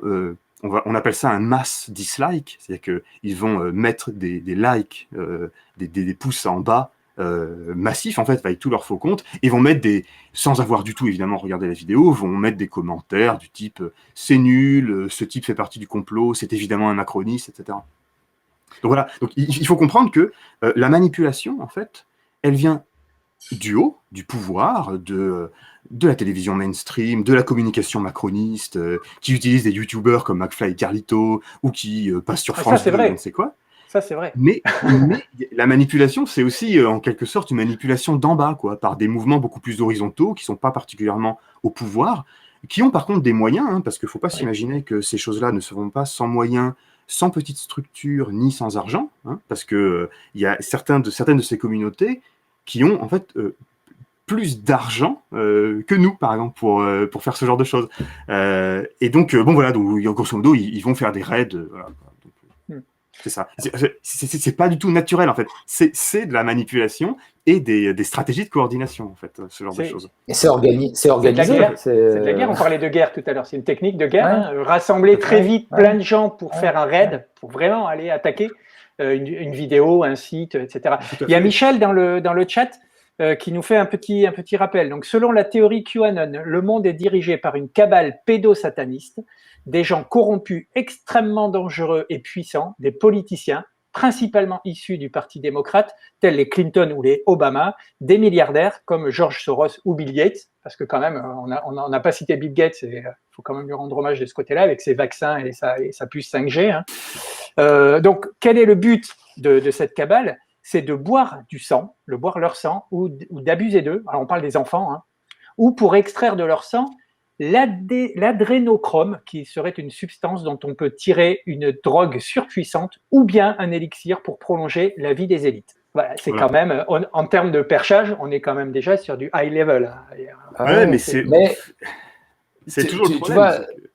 Tu vois, ça c'est effectivement du summum, quoi, mais on voit, y compris parmi des sociaux, hein, y compris parmi des gens qui sont abonnés aux médias, qui sont même sociétaires parfois du média, qui sont de gauche, qui sont pas complètement délirants, quoi. On voit des gens qui gobent quand même certaines de ces choses et qui, alors ils vont peut-être pas aller jusqu'à se gaver de vidéos QAnon parlant de gens qui boivent du sang, etc. Mais ils vont quand même se regarder des vidéos de Silvano Trotta, alors pas celle sur la Lune creuse, etc., mais sur les vaccins, etc. Enfin, il y a une hégémonie culturelle quand même de cette fachosphère un peu protéiforme, donc QAnon est peut-être la partie la plus folklorique. Il y a une hégémonie absolument effroyable, quoi, de ce monde, y compris sur notre propre camp progressiste, ouais, je sais bien, de gauche. Alors, Michel précise que le petit texte qu'elle a mis là, c'était un extrait de la vidéo du stagirite. Bon. Voilà. Il en est. Il est du complot, lui. Il en est, c'est ça. Il diffuse. Tu sais, la diffusion négative. Bad Buzz. On voit pas, mais il a son verre de sang là sur. Bad Buzz, il Moi, je suis à l'adrénochrome, évidemment. Je mange beaucoup de pizza et tout ça. Mais c'est bon. Bon, ça c'est un peu délirant. Bon, c'est sûr que QAnon, bon, ça peut faire que, enfin, ça fait rire. Ils ont tué des gens, quoi, aux États-Unis, donc ça fait pas tellement rire. Mais bon, le truc, c'est qu'on appelle ça une métathéorie parce que c'est en fait une théorie qui est apparue et qui ne s'est pas insérée dans d'autres sous-théories, mais qui est devenue une métathéorie capable de faire la synthèse entre plusieurs théories. C'est pour ça qu'elle a été aussi populaire, puisque elle peut drainer à elle autant des sphères plutôt antisémites, des sphères à proprement parler fachosphères, des excités du 11 septembre, des choses comme ça. Donc un peu tout, en fait. Les gens qui sont très spécialisés sur les complots de réseaux pédosatanistes internationaux, etc. Les riches, l'antisémitisme sur George Soros, etc. Donc ça draine beaucoup de choses, en fait, ce truc-là. Et le problème, c'est que c'est très difficile parce que ça s'enracine à chaque fois, non, c'est pas tout à fait vrai, mais ça s'enracine dans quelques faits qui sont vrais. Par exemple, ça part sur Bill Gates, la 5G et les vaccins pour suivre les gens et pour les manipuler à partir de la 5G. Ça part de l'idée que, oui, la fondation Bill Gates avait eu l'idée d'insérer des microchips, des micropuces sous l'épiderme pour repérer plus facilement en Afrique l'état de santé des individus, etc. Mais évidemment, il s'agit évidemment pas de les manipuler, c'est juste un truc qu'on pouvait lire à partir d'un téléphone portable après pour favoriser, soi-disant. C'est pas les seuls, hein, puisque je crois que Elon Musk, il y a quelques semaines, a eu une idée aussi similaire.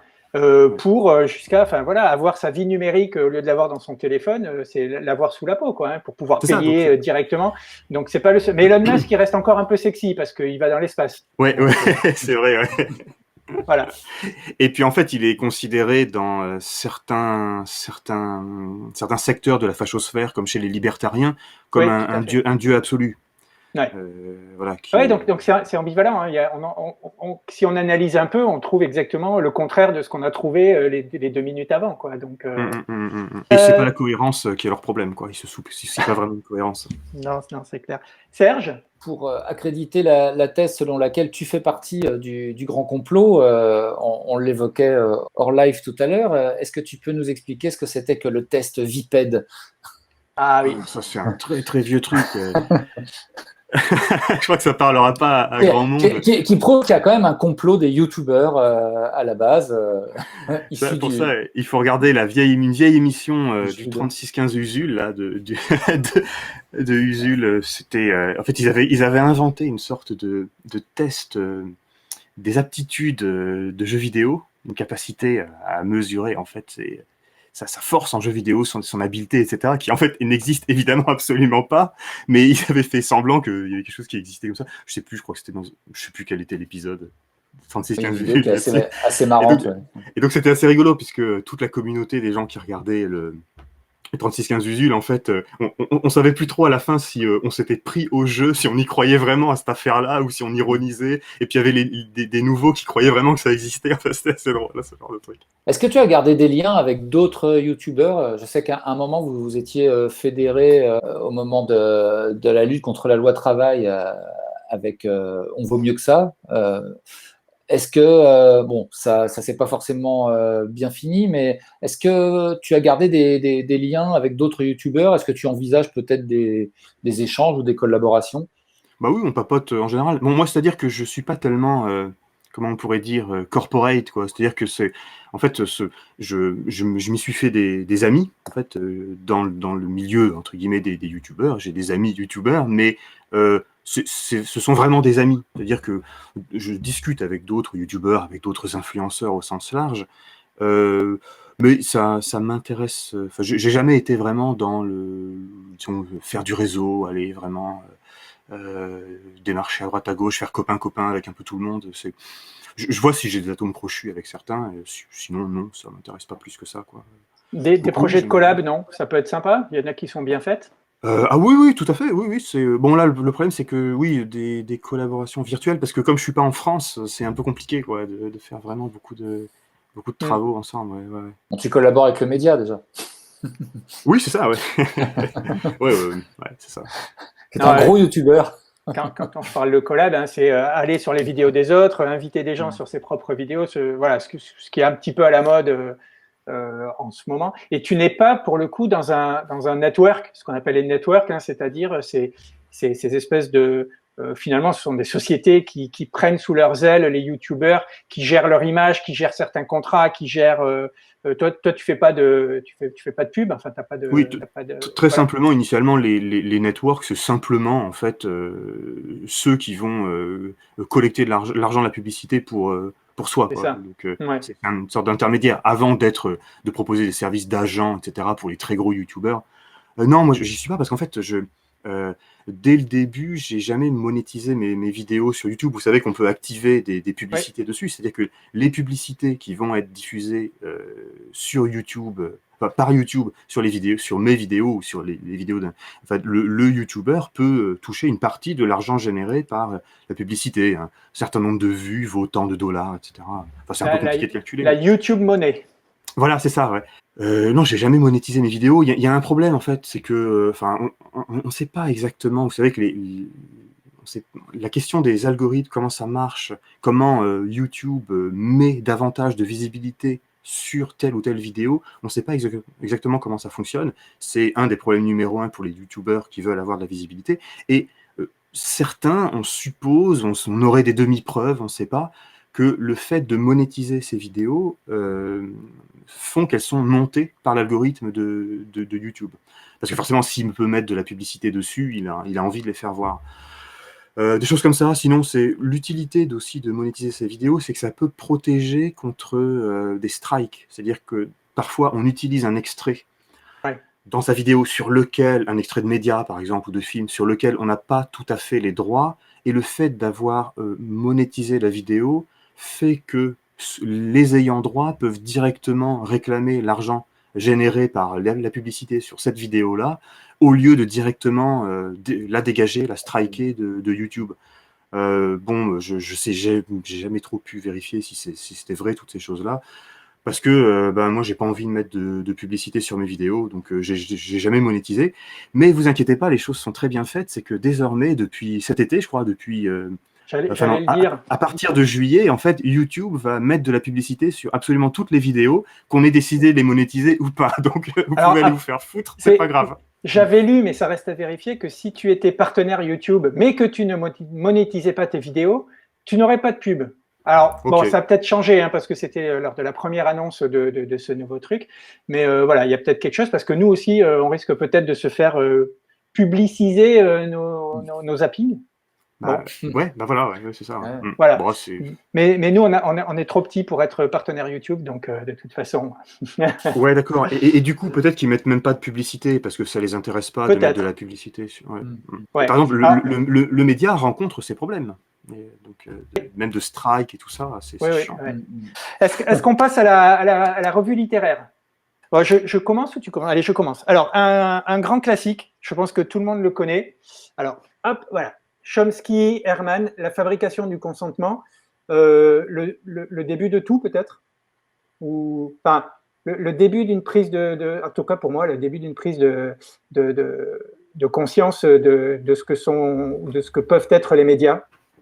Ouais, c'est pas mal, hein. Ça, c'est un peu vraiment un peu la matrice, quoi, avec quelques textes de Bourdieu, la matrice de ce qu'a pu donner le courant qu'on appelle en France un peu critique média, donc Serge Alimi, Monde Diplomatique, Acrimel, etc. Et moi, c'est clairement ce qui m'a mis l'étrier à la question politique, en fait, parce que moi, j'ai jamais été militant, partisan, etc. Je suis venu vraiment très tard, vraiment très tard, en fait, à la politique. Avant, j'étais un citoyen disons, centriste, quoi. Et c'est ce genre de bouquins ou les travaux d'Acrimel, etc., qui m'ont vraiment mis là-dedans. Ouais. Et alors, ce livre, il est quand même extraordinaire parce que, alors, Chomsky, au départ, pour ceux qui ne savent pas, c'est un professeur de linguistique, pas du tout de sociologie, des médias, de politique. Il mène des travaux très, très poussés sur la linguistique vraiment universitaire, hein, j'allais dire. Ouais. Et on sent bien dans cette étude-là la démarche scientifique, pour le coup, parce qu'il analyse de façon très carrée des articles de presse. Alors, c'est principalement l'analyse du comportement des médias aux États-Unis pendant la guerre du Vietnam. Donc, c'est voilà. Mais la portée est évidemment universelle et la même rigueur pourrait être appliquée aujourd'hui avec des résultats équivalents, peut-être même encore plus probants sur les médias d'aujourd'hui.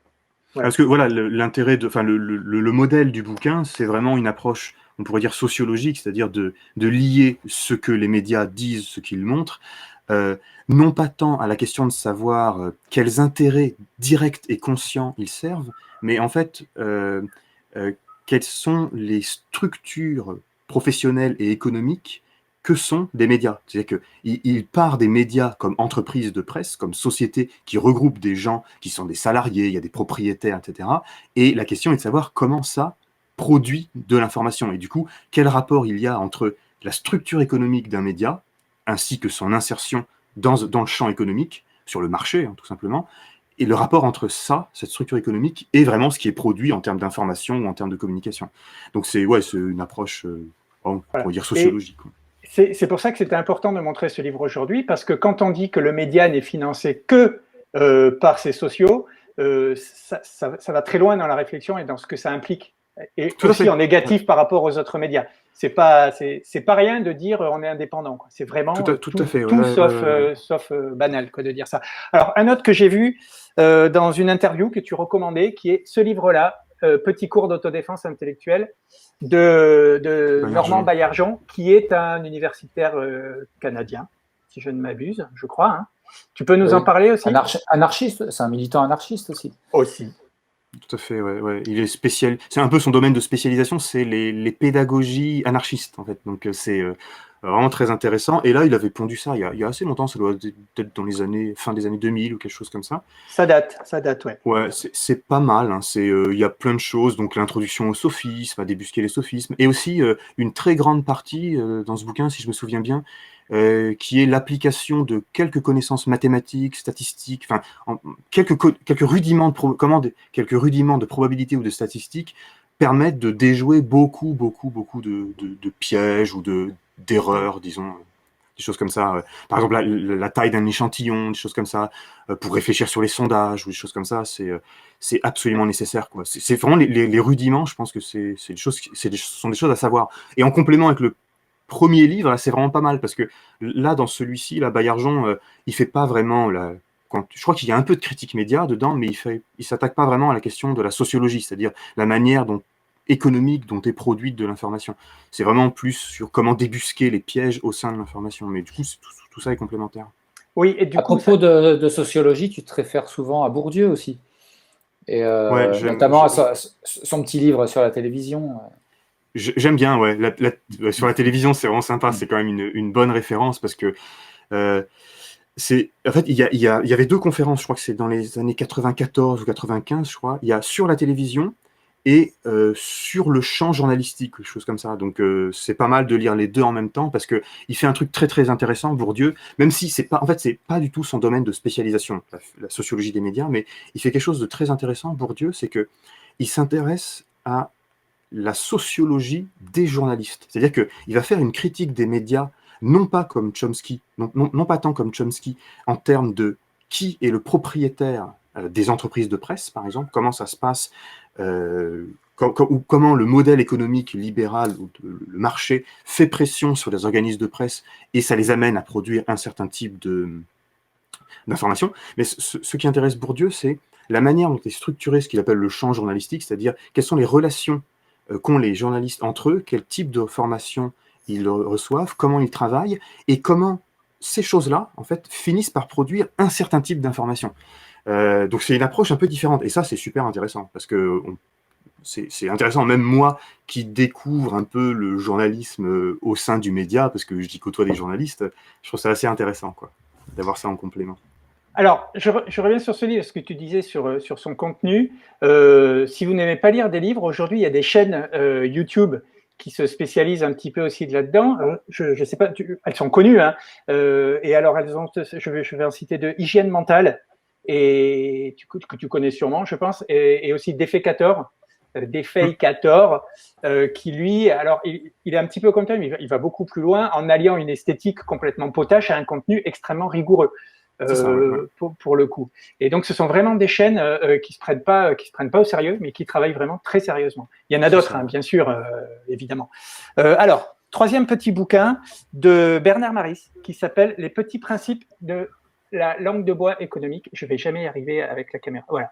Petits principes de la langue de bois économique. Alors, celui-ci, il est aussi dans le double ouvrage qu'a fait Maris sur le manuel d'anti-économie. Il a été repris là derrière. Alors voilà. Okay.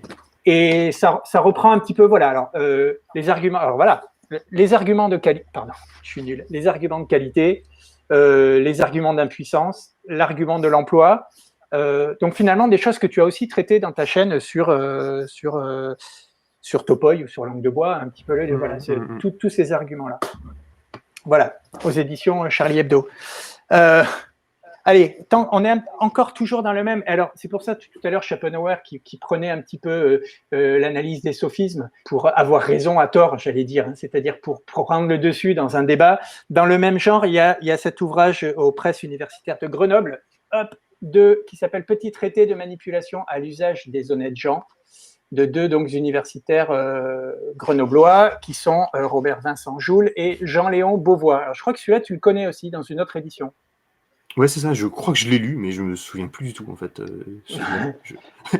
Il est tout le temps cité, donc je sais plus si je l'ai lu ou pas. Alors voilà, c'est toujours le même problème. Il part de cas fictifs, mais de la vie quotidienne. Hein. Alors, monsieur et madame machin font ça, etc., etc. Et puis, comment manipuler ces gens. Alors voilà, on parlait tout à l'heure de la technique du pied dans la porte. Il y a aussi la technique du pied dans la bouche. Et puis, comment on passe du pied dans la bouche au pied dans la mémoire. Et voilà. Et donc, plein de techniques comme ça pour inciter les gens à leur faire penser ce que vous voulez qu'ils pensent ou à leur faire faire ce que vous voulez qu'ils fassent.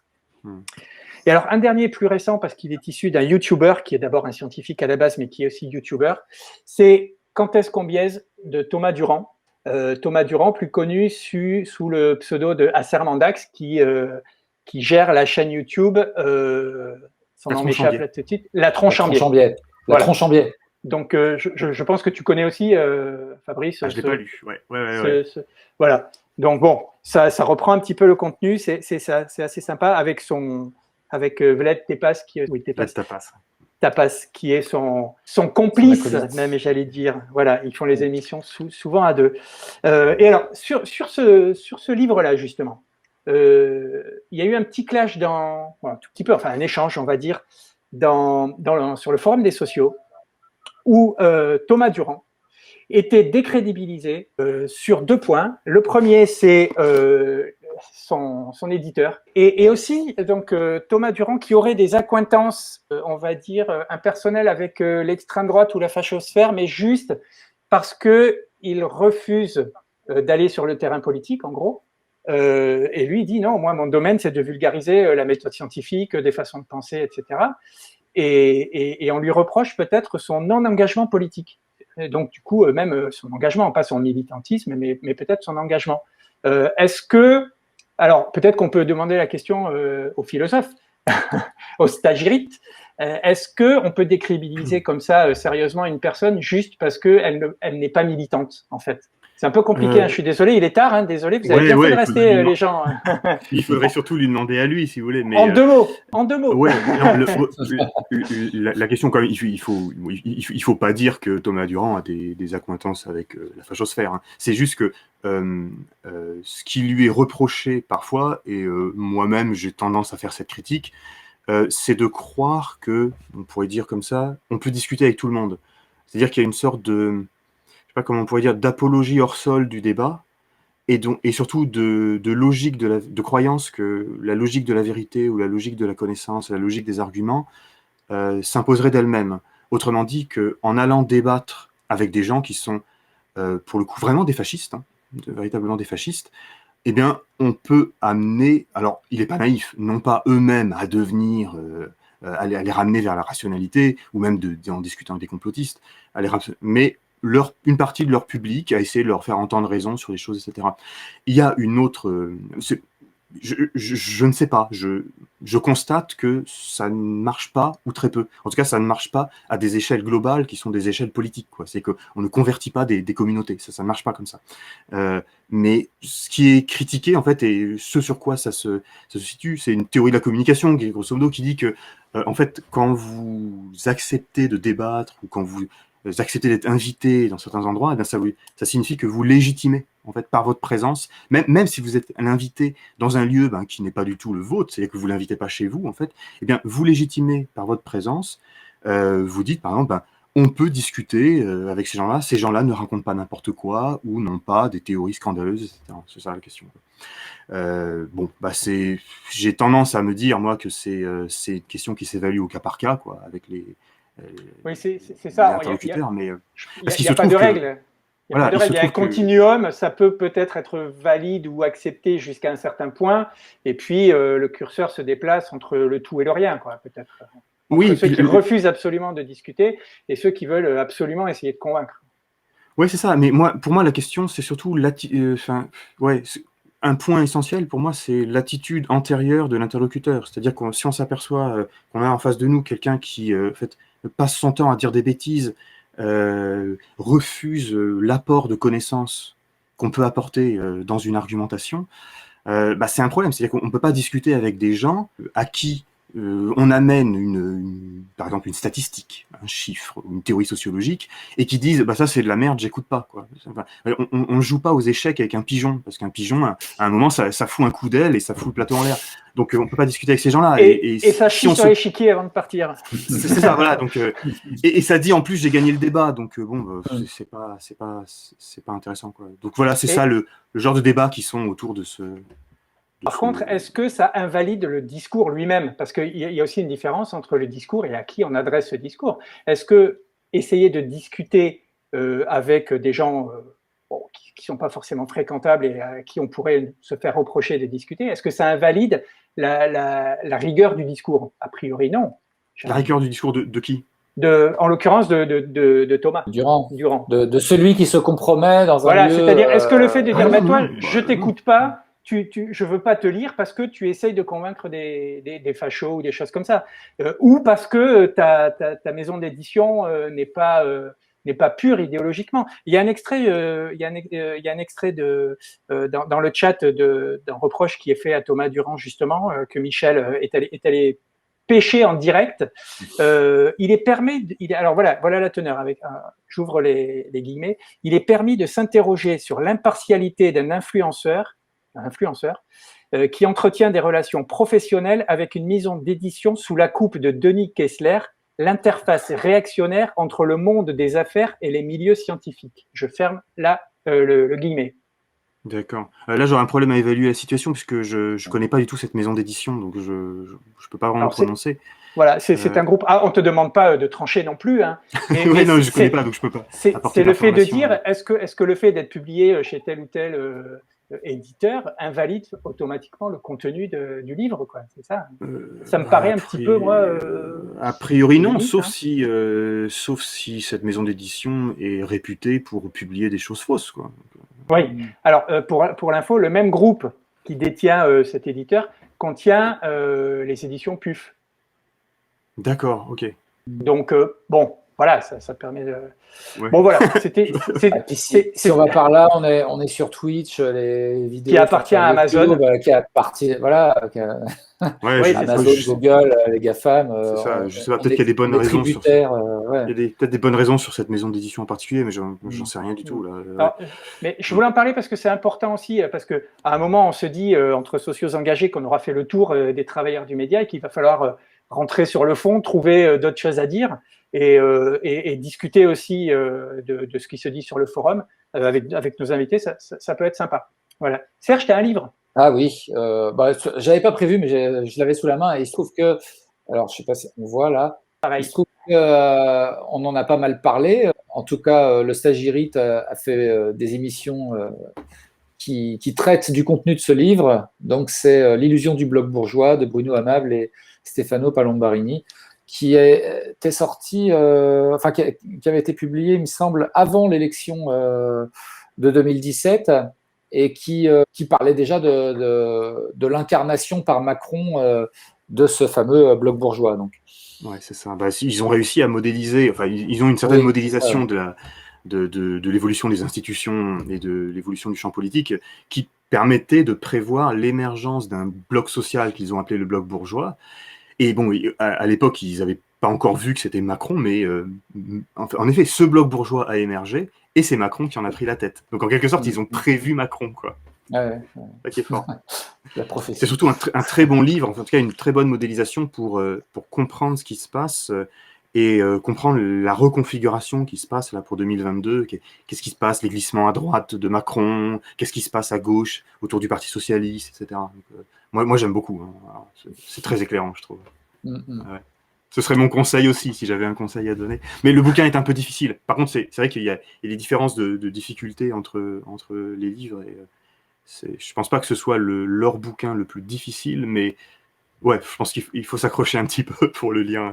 C'est pas le plus facile non plus. Non, c'est sûr. Alors, je pense qu'on peut quand même s'arrêter là, parce que les gens vont avoir faim à un moment. Hein. Ceux qui n'ont pas suivi notre conseil du début et qui ne sont pas allés se faire des pâtes, voilà, vous devez avoir faim. Donc, on va dire qu'il est temps de remercier Cory. Donc, quand on remercie Cory, c'est que l'émission touche à sa fin. On remercie aussi, bien sûr, Michel, qui a assuré le chat comme aussi bien que d'habitude, même mieux, parce qu'on ne lui avait pas donné beaucoup de trucs. Michel, tu as dû aller chercher en live. Donc, bravo. On remercie Fabrice, évidemment, d'avoir passé tout ce temps avec nous. Vous pouvez suivre Fabrice, le Stagirite, mais aussi le média, mais aussi les sociaux engagés sur les chaînes YouTube respectives, mais aussi sur Twitter, sur Facebook, sur Instagram. Je sais pas, tu as un compte Instagram, Fabrice ? Bah non, je suis un peu ringard. Hein. Je suis toujours Facebook, Twitter. Même le média fait des lives et des émissions sur Instagram maintenant. Hein. Même si c'est débattu hein, dans le forum aussi. On aura l'occasion d'en parler, je pense. Et même, alors nous, socios engagés, on a un compte sur Mastodon, ainsi que le média aussi. Donc, on vous rappelle que pour continuer à avoir des émissions de qualité, des intervenants de qualité comme Fabrice, vous pouvez devenir sociaux ou sociétaires du média. À partir de 5 € par mois, vous pouvez avoir des parts sociales, on va dire, entre guillemets, du média, qui ne sont pas des actions, qui sont des parts sociales, et qui vous permettent de vous impliquer, déjà de soutenir le média, qui a toujours besoin de moyens, et aussi de vous impliquer dans la vie du média, puisque quand vous êtes sociétaire, vous participez aux assemblées générales, donc vous pouvez participer au vote qui détermine la politique et l'avenir du média. Donc n'hésitez pas. Fabrice, merci beaucoup. Salut à tous. Ciao. Ciao.